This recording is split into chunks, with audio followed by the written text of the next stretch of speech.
Yes yes yes యాక్చువల్గా మీరు అంటే స్పాయిలర్స్ చెప్పొద్దు మనం ఫస్ట్ డే కాబట్టి ఇందాక చెప్పేశారా నిన్న నాకు ఫ్లోలో వెళ్ళిపోతుంటే నేను పక్కన మళ్ళీ రేపు నిన్న నేను కావాలని ప్లాన్ గానే పొలిటికల్ ఉంది అని ఒక రకంగా రివీల్ చేద్దామని లేకపోతే ఎల్లుండి మళ్ళీ రేపు మళ్ళీ ఇవాళ మనం ఏమని మాట్లాడుకున్నాం పొలిటికల్ కూడా ఉంది ఒక రకంగా అనుకుంటే స్క్రీన్ ప్లే స్ట్రక్చర్ తో అది రాజమౌళి గారు అందరికీ నేర్పిన ఒక ట్రేడ్ మార్క్. ముందే కథ చెప్తే ఏం ప్రాబ్లం లేదు. అది రాజమౌళి గారి సినిమాలకండి.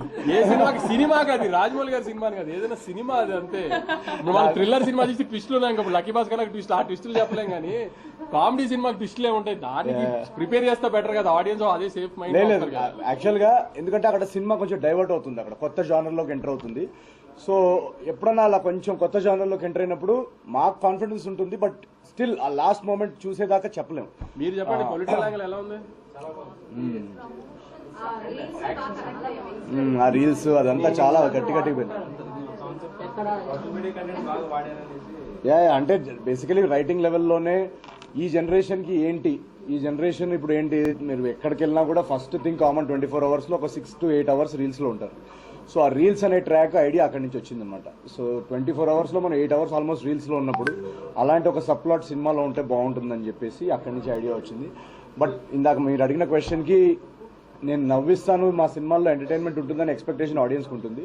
బట్ ఈ సినిమాలో మేము రైటింగ్ లెవెల్లోనే లాస్ట్ 20 minutes డెఫినెట్గా ఏదన్నా ఒక హ్యూమన్ ఎమోషన్ పట్టుకోవాలి, దాంతో ఒక సినిమాలో ఒక డెప్త్ వస్తుందని ఒక స్టార్టింగ్ నుంచి మాకు ఏం ఉండిందనమాట. సో ఎప్పుడైతే రాసామో ఎగ్జిక్యూట్ చేసామో ఈ రోజు నేను సింగిల్ స్క్రీన్లో చూస్తున్నప్పుడు, సింగిల్ స్క్రీన్ మాస్ థియేటర్ నేను చెప్తుంది, ఆ ఇమోషనల్ బ్లాక్ పడినప్పుడు ఇమోషనల్ బ్లాక్ లో విసిల్స్ పడుతున్నాయి. ఒక బ్లాగ్ లో హీరో గురించి చెప్పే గుర్తుందో మీకు? ఇప్పుడు చెప్తే మనకి తిడతాడు కానీ సో సీన్ చెప్పట్లేదు, కానీ ఆ సీన్ లో శ్రీరాముల్లో వచ్చిన రియాక్షన్ కి నవీన్ ట్రేడ్ మార్క్ అయిన కామెడీ కంటే కూడా ఆ డైలాగ్ వచ్చిన రియాక్షన్ అసలు అదిరిపోయింది. అసలు సో ఎమోషనల్ డైలాగ్, ఎమోషనల్ ఎప్పుడైతే అక్కడ ఎమోషనల్ దానికి రియాక్ట్ అయ్యారో నాకు అక్కడ అర్థమైపోయింది సినిమా ఏదైతే మేము ఆ లైన్ అనుకున్నామో అది బాగా డీప్ గా కనెక్ట్ అయ్యారు జనాలు అని చెప్పేసి. చాలా మంది యాక్చువల్ షో తర్వాత వచ్చి నవ్విస్తారు అనుకుంటే ఏడిపించేసారు ఏంటంటే లాస్ట్ లో అని కూడా చెప్పారు. సో మా గోల్ అదే ఉండింది ఈ సినిమాలో. జాతిరత్నాలకి నేను నిన్న కూడా చెప్పాను, జాతిరత్నాలకి దీనికి తేడా ఏంటంటే దానిలో మేము only out and out entertainment మీద వెళ్ళాం. దీనిలో రైటింగ్ లెవెల్ నుంచి ఒక ఇమోషనల్ డ్రామా చెప్పాలనే ఒక గోల్ కూడా ఉండింది నవ్విస్తూనే. సో అది సక్సెస్ఫుల్ అయితే దాని ఆనందం ఇంత అంతా ఉండదు, అది మేము చెప్పలేము. అది it's very very creatively very very satisfying.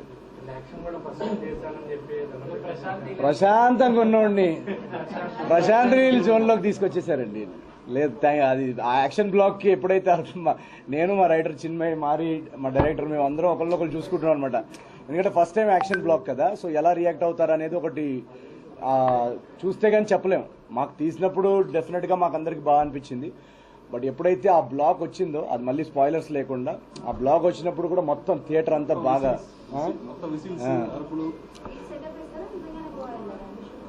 Goa వెళ్ళాం. లేదు సితారా ఎంటర్టైన్మెంట్ సినిమా చేస్తారు.